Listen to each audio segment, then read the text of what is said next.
LaunchLeft podcast. I'm Rain Phoenix. Don't forget, rate and subscribe. Follow us on all socials at LaunchLeft. Today's very special guest is Johanna Warren. Welcome to the show, Johanna. Thank you so much for having me. So nice to meet you in person. I absolutely love your record. That is why I feel so lucky to be launching you today on the show. Thank you. I love your music too. Oh, thanks. Yeah, you have such a beautiful voice. Oh, thank you. Right on. Well, your record, you guys get it. Lessons for Mutants. It's out now.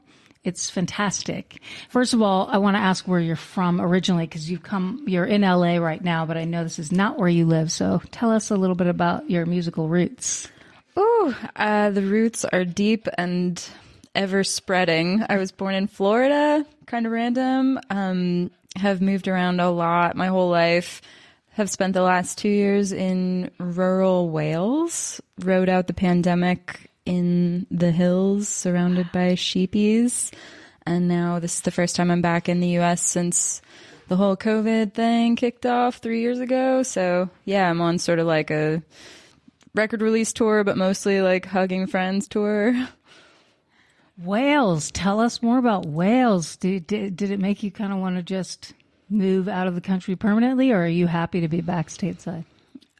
I am very happy to be back stateside for reasons that I was not even anticipating, specifically food. I was not even fully aware of like how limited the options are relative to somewhere like this. And I have very specific dietary needs, but in the UK it's like, would you like boiled or fried potatoes smothered in meat gravy? So coming back to LA, it's like, whoa, there's options. There's green juices. There's spirulina snacks. Oh, wow. Yeah. Okay. I can relate to that. Yeah, for sure.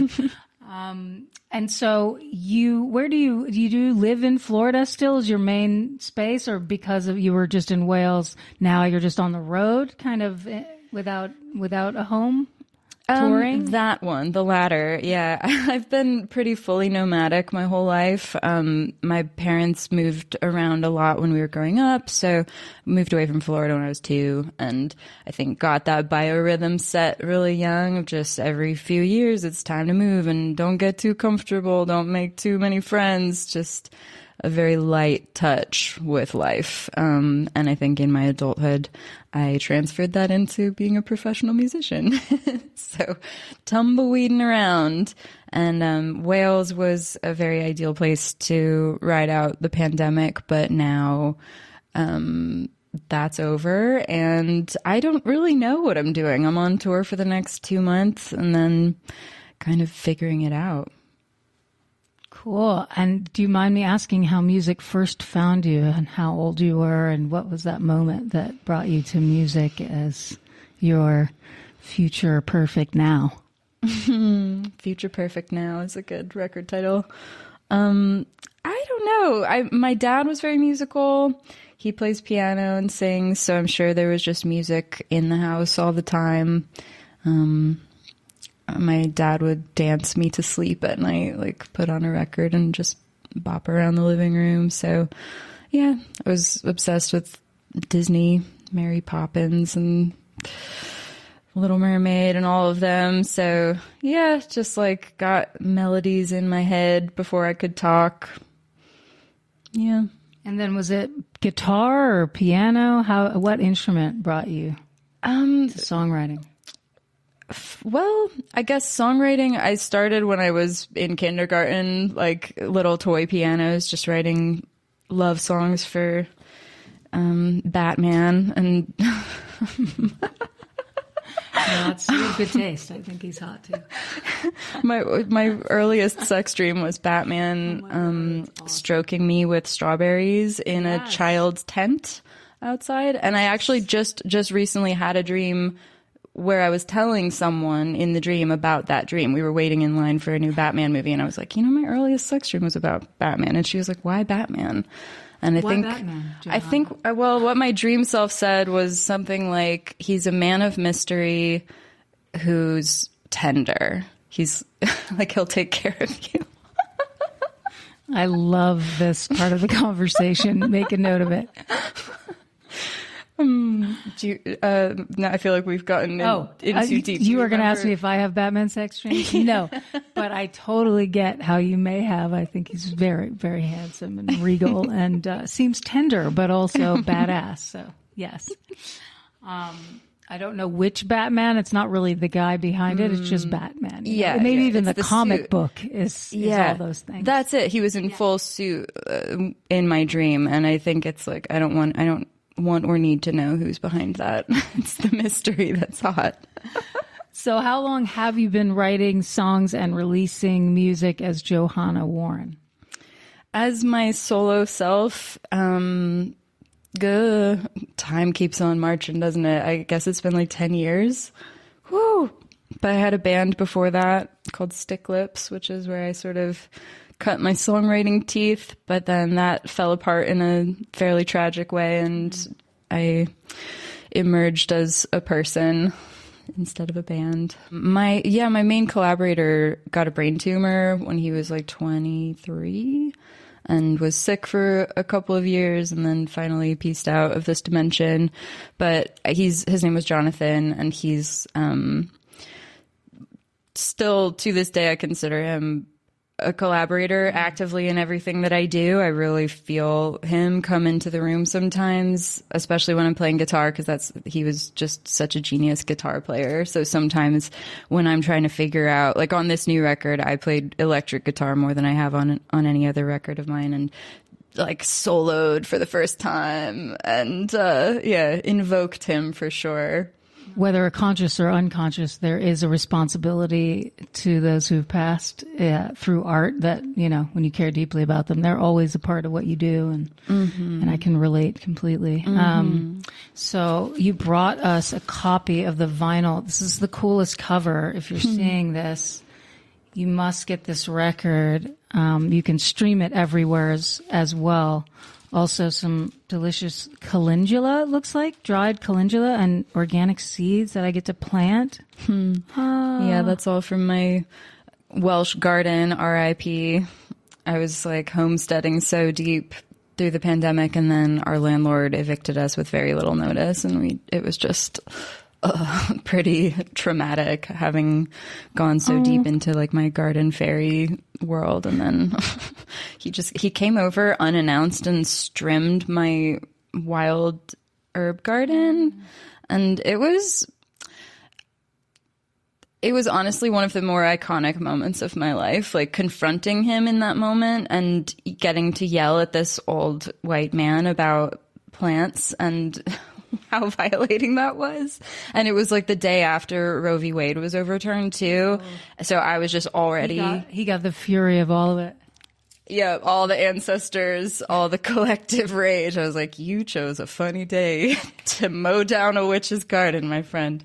Yeah, it was a special moment for him. Oh, wow. I love that you spent time in Wales. That sounds so romantic, and that you made an herb garden, a witchy herb garden, all of that. Very evocative. I can see the painting of that. So, did you write a lot? Is this record from that time, or had you already written some of this? Kind of spanned the two continents and very different worlds pre and post pandemic, because I started recording it in New York and then finished in the UK. So it's got that bridge vibe. But I did a lot of writing in Wales, but mostly actually for a musical project, like a musical theater project that I've been working on, an adaptation of the Buckeye, which has been very fun, like the Euripides. Say that again, the what? The Buckeye. The Buckeye. It's ancient Greek Euripides last play. Whoa. Amazing. That sounds great. Deep, dark, feminine vibes. Dionysus enchants all the women of Thebes and brings them out into the forest to engage in Dionysian revelries. And the young patriarch is not into it and sets about to destroy Dionysus and all of the women engaging in these revelries on the hill. So it's very, very topical, very relevant to the times, very queer, very witchy. So that was like the land in Wales was just feeding that project so directly with very little effort on my part. I would just walk the hills and like receive the transmissions from the rocks and the rivers and the trees. They're all like, ooh, we have ideas.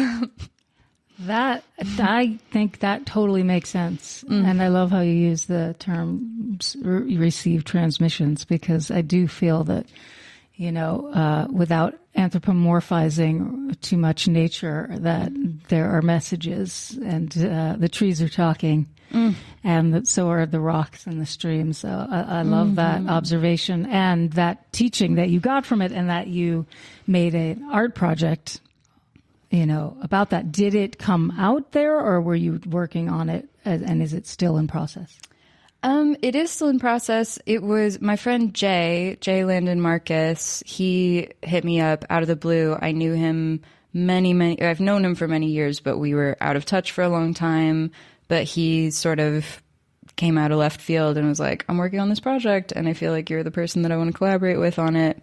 And it found me at the right time. And yeah, that's been one of my big creative focuses for the last year. And we're going to do a live workshop in Bristol, England, at the University of Bristol in February. So yeah, very much in process. Cool. But the idea is that it is a musical. Oh, I love it. Yeah. How exciting. And remind us the name again. So the Buckeye. The Buckeye, so we can keep an ear out for it.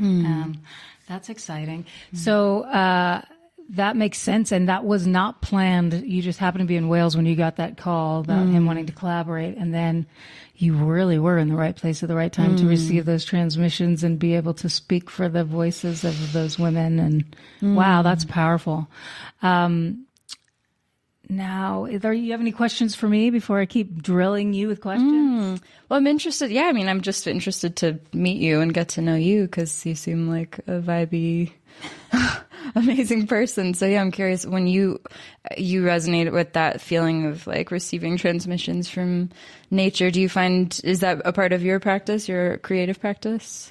That's a great question. Yeah, I've always felt that, and I've been privileged and blessed enough to live near trees and forest.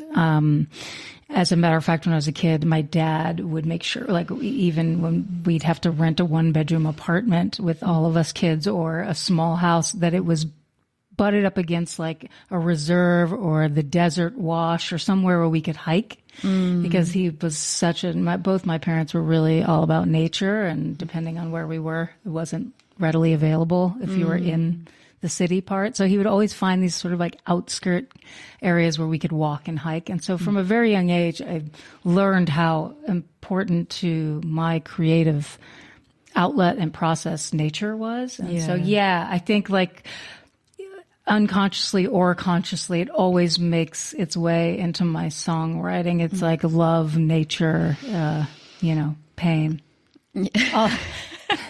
Those Trinity, three things, the Holy Trinity, they seem to find their way into my songwriting or any of the things that I do.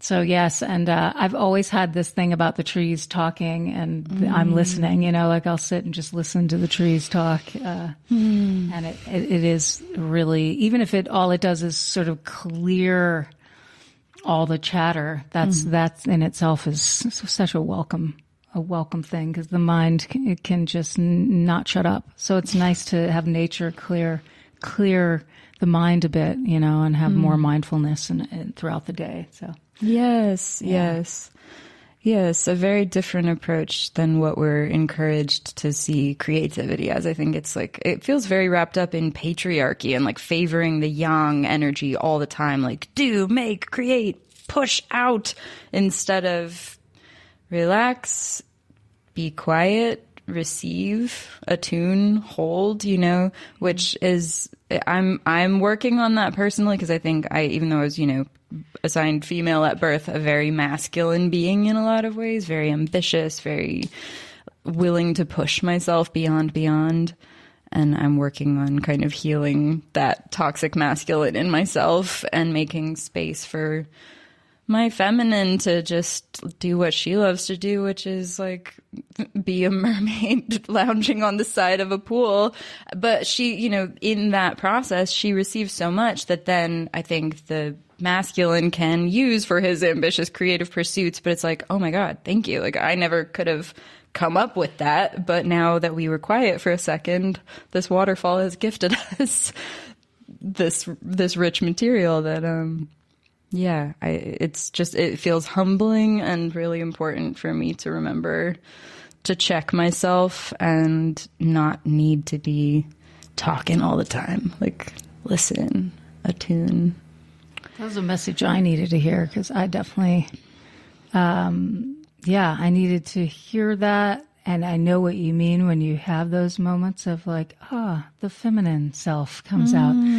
Because, and I think you're right. I think it is a cultural thing to be, if you're not driven and, you know, single-minded on some sort of level of success or what is deemed successful to, you know, the cultural mores of today, then you're lazy. Then you're not, you know, performing at your top level, then you're not all those things. And sometimes it's that's not the case. And when I've been in those quiet moments of reflection or just allowing for that feminine energy to run wild, that is always like what nourishes the wish to do something that could move people, or, you know, it's like you realize that it actually is, it's almost counterintuitive to be pushing. The whole idea is to allow. And so but it's also so counterintuitive to how we think the world is, like how success is made is by pushing, right? But in reality, if you have the courage to just calm down and ask how you can be of service, not how you can get what you want. Yes. It's like the whole universe is like, oh, now we got you. Totally. But how rare is that in the cultural, you know, makeup of today? It's not, you know, I think it's happening more and more, and that's why talking to you about it is a good example. And I just had a conversation with Jewel not too long ago about similar things. It's like, you know, the goddess is back, and I've been saying that for a while, and I think that it is coming out in not only women but men and everyone, as this remembrance of a much deeper connection to who we are and why we're here, which often isn't about us. Yeah, I mean, it is and it isn't. Like, we are interconnected with whatever that is, but like, yeah, it's not about our small self. And it's not about capitalism. It's, you know, all these things that we're deeply conditioned to think are the only thing that matter. Like, what is your output? How much are you earning? It's like, I can't really subscribe to that paradigm anymore. And I certainly have. And it's led me to push myself beyond my physical limits, my emotional, spiritual limits. And the truth is, once I do that, I'm no longer making work that I feel proud of even. And then it just all becomes this sad addiction. It feels like just this hollow spiral of addiction of like, I'm just doing this thing that isn't even bringing me joy because I feel like I have to. And I don't really even know what else I would do. So yeah, I just canceled a few tour dates a couple days ago because I was feeling that happening, just feeling myself losing touch with why I'm doing this in the first place. And the universe was giving me all kinds of signs that it was just clearly not working.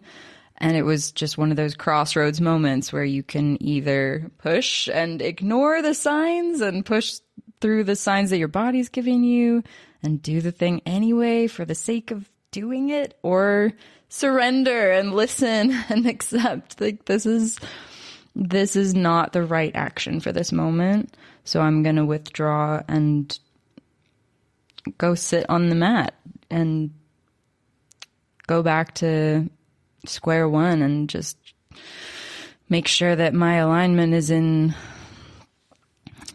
check, and that I'm allowing energy to move through me the way that whatever that higher power wants to be using me for, you know, instead of like whatever my little brain thinks is supposed to be doing to make other people happy or blah. So, yeah. No, that's beautiful. And it made me think, like, you're right. It's not that it's, when I say it's not about us or our one pointed like goal, you know, got to get somewhere or whatever. It's more about like, well, it's about all of us, but it's also it is about us in the sense of taking responsibility for exactly what you're talking about. Taking responsibility for being in like the divine moment of our lives or the divine purpose of our lives and living that truth. Especially when it's challenged by culturally significant things like a tour or, you know, that's when it's hardest, you know, when you like to have to cancel something and to have to do something on account of principle, realizing that you're spreading yourself thin or you're going to harm yourself or others by pushing through, you know, that's not celebrated culturally either. So having that be a choice that you make is in itself breaking that cycle, I think. And it's really important to recognize that. So kudos to you for having that ability. It's a tough call to make, but I think, you know, a lot of what we talk about on this show is about how to be more like our heroes, and our heroes being the ones who didn't push, more like when people pushed them that you have to be a certain way, they said, no, I have to be who I truly am and why I'm really here. And then they broke through to some really influential space where they changed the way that other people, young adults, felt about art and music, and that there was a possibility outside the mainstream. And so to me, that is, that's what I'm always wanting to talk about really on this show. So I appreciate so much how you just shared that, because it really is like, how do we maintain principles and still make art and still survive and get somewhere and and change the way people think? Because I think often, that's where the magic is when you do something that's not supported and it actually changes the history of how artists make art. It's cool because I was holding that tension in me for months now, this mounting feeling that this isn't right. I'm getting all these signs. My body is not happy about this, but that tension of, oh, can I? Is that okay? How's that going to go down? But just in the last couple of weeks, I'm sure you've seen too, a few people have made the same choice and spoken about it very eloquently. I really appreciated Santi Gold's letter. And really, when I read that, I was like, oh my God, I feel like I'm reading my own journal. And one thing that, I mean, it all resonated so much, but one line especially was when she said, I feel like not enough of us are talking about this, the reality of what's going on. Like, it's all smoke and mirrors and it looks cool on Instagram. But certainly I know when I tune in with friends of mine who from afar look like they've got it made, and I just project and assume, wow, their lives must be so glamorous and easy and they must be making so much money and having so much fun. But then when I actually sit down and talk with them, they're like, I'm broke, I'm in chronic pain, I'm gonna be living at my mom's basement when I get home from this tour because it's so expensive, I'm losing money on the tour bus and blah, blah, blah. So it's just this weird dissonance between reality and what we're presenting. And I think that we as artists and musicians do have a responsibility to ourselves and each other to be more honest and vulnerable about like when it's not working. And on some levels, I think the state of the music industry is just straight up exploitation, thinking about the realities of just moving your physical body from one place to another every day, being in a different city every day. It's like, how much do they pay truck drivers? Like, actually quite a lot. And there's benefits, but like we're, you know, for looking at some of these dates on this tour, it's like, wait, you're going to pay me like $200 to drive or to get from like, I don't know, I won't name any specific names, from one point to a very far away point. And it's like that, you know, that maybe looks like an okay number for an hour of music, but it's a 24/7 job of like traveling waiting around, sleeping on floors. So when you really break it down, it's like, first of all, I'm just losing money. Yeah. But it's a sad state of affairs that our culture is in, where, the storytellers, the visionaries, the poets, the artists, the fire keepers of our tribe are being torn apart and pushed into places where they can't physically sustain their lives. So I feel like there is some kind of like organizing radical revolution that needs to happen amongst us, because I don't want to see it get to the point where it kind of already is, where it's like if you don't have some other source of funding or are operating on like the top tier of music industry, global phenomenal success, then like there's not really room for you. There's been this awakening that's happened in the artist community during this post-apocalyptic worldly shutdown. And that's a good thing. Definitely. Yeah, I think across the board, no matter what people were doing, getting that big reset gave us time to reflect that we never had before. Because I know I've been doing this for a long time and kind of knew in some part of me that it did not make sense. But I think also, I guess for the first time, getting those stimulus checks, however measly, from the government, but being, forced to stay inside and then getting money just for existing was a little glimpse into this other possible alternate reality where there is universal income and we are just supported for existing and don't need to be hustling. And it was, for me, it's depressing because those stimulus checks were more than I've had in my bank account for a long time as a touring musician. It was like, holy shit, $1,600? Like, that's, if I came home from a tour with $1,600 in my pocket, I would be psyched. So that I could not leave my house and have that much money in my bank account, I was like, whoa, there's another way. And now it makes less sense going back to it. It's like, wait a minute. It feels like we've just been through this kind of weird, abusive little gaslighting spiral with the government. It's like, okay, freak out. This is a terrible, life-threatening situation. Wait, why are you freaking out? What's the big deal? COVID? Get back to work. Get back to work. It feels like we're in an abusive relationship with the world government.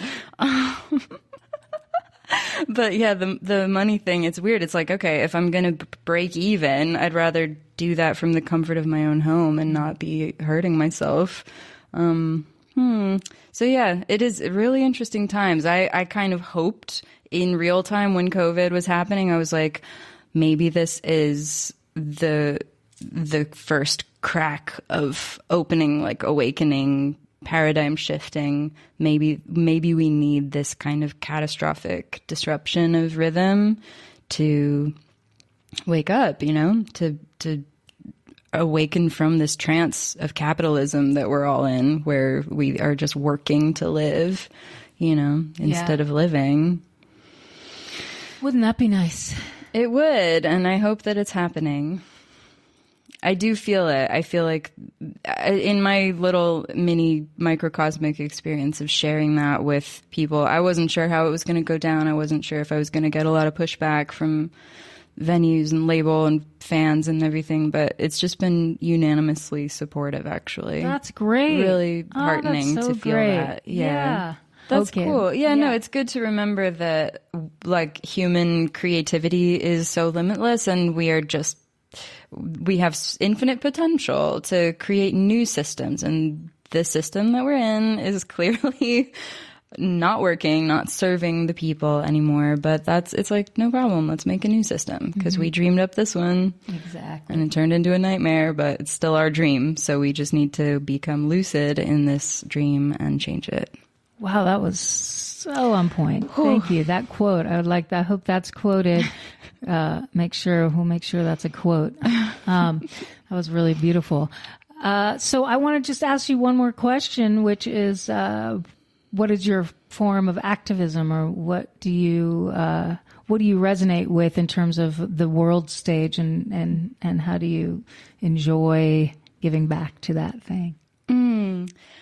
For me, it's primarily plants. That's the language that I love to speak, and I could talk about plants in front of people all day long. And a few years ago, I did a plant medicine tour where I lined up collaborations with local farmers, herbalists, plant medicine people to come sell their medicines at the show and get up on the mic if they wanted to and talk about what they were doing within the community. So just a place for people to connect with their local plant witches.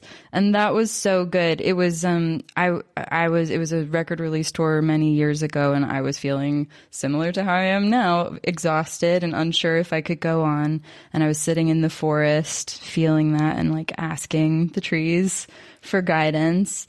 And, the whole forest was like, dude, you can hear us and you have a human mouth and humans can hear you. So we are selecting you right now as one of our many ambassadors. Like, use the mouthpiece that you have and the platform that you have. Like, you're about to go on tour for 3 months and be on stage in front of a bunch of people. So use that space to talk about us.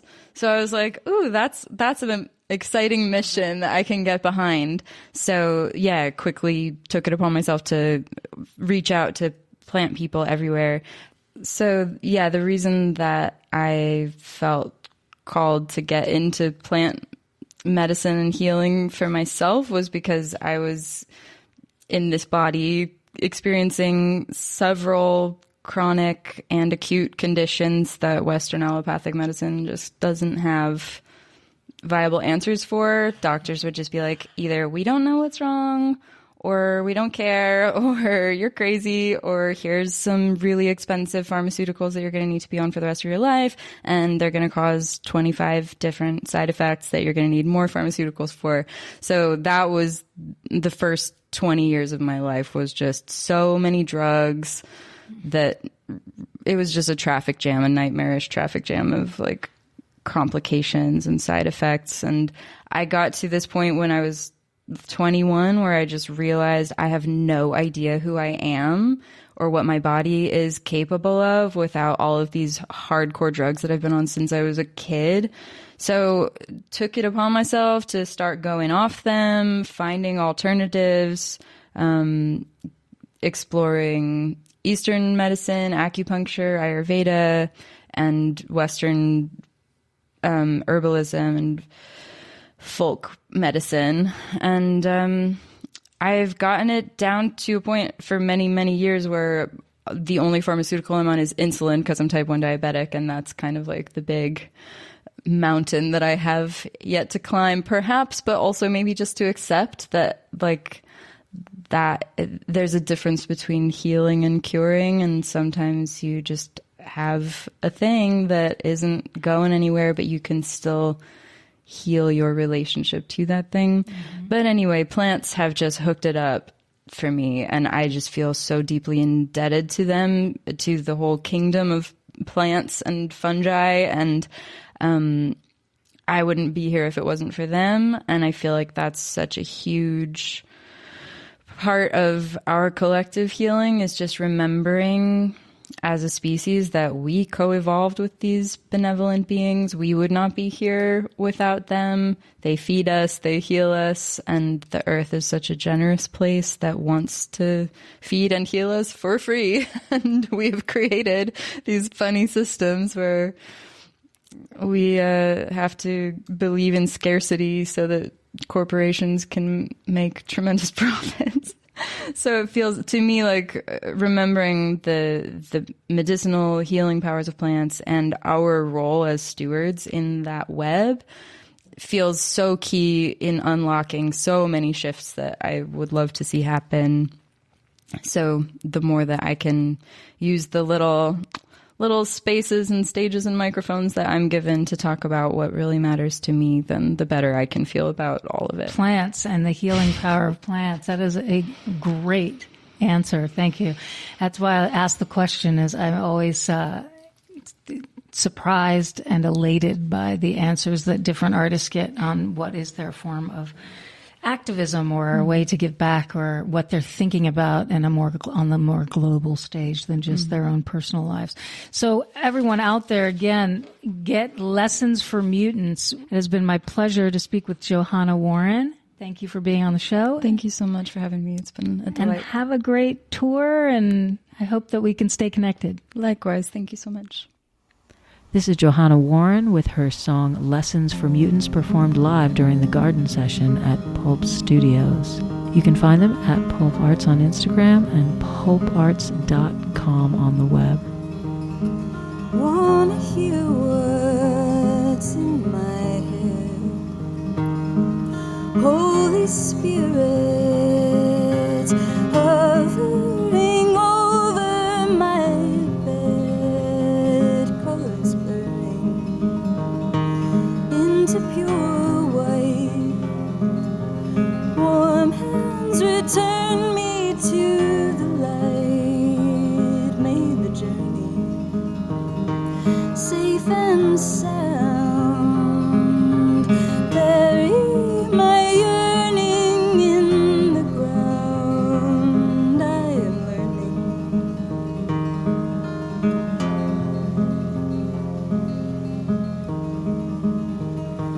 He just called to say he still don't know. Try the new way. Love him and let him go. The sweetness of surrender is real love, I must remember. I saw behind the rage to your pain at a tender age, burgundy as a blood stain, and I forgive you your circumstance. The Lord knows it's not my life to live anymore, and I cannot afford to take the chance I'd go overboard.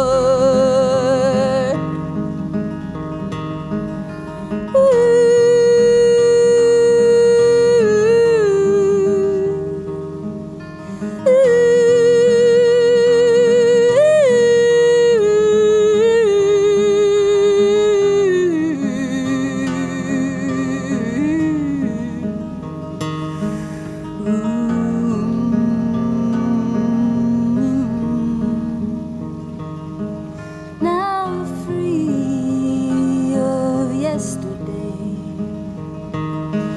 all my stories flicker and fade away into dust,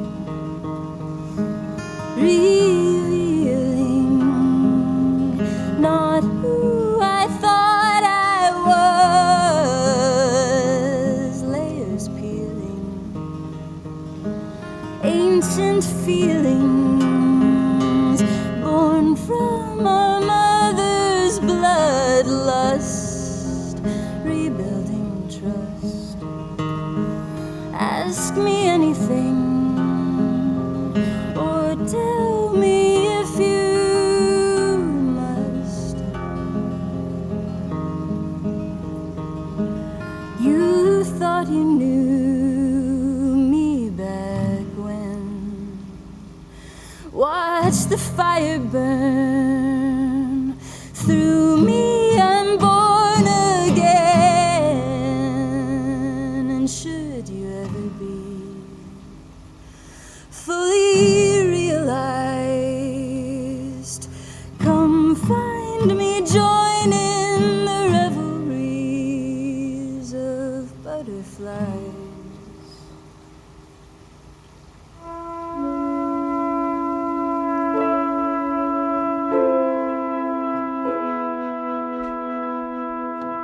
LaunchLeft aims to create an intentional space that highlights and empowers all artists for whom radical creativity is not a choice, but a necessity. LaunchLeft begins with music, but its ultimate aim is to launch left-of-center artists in all creative fields.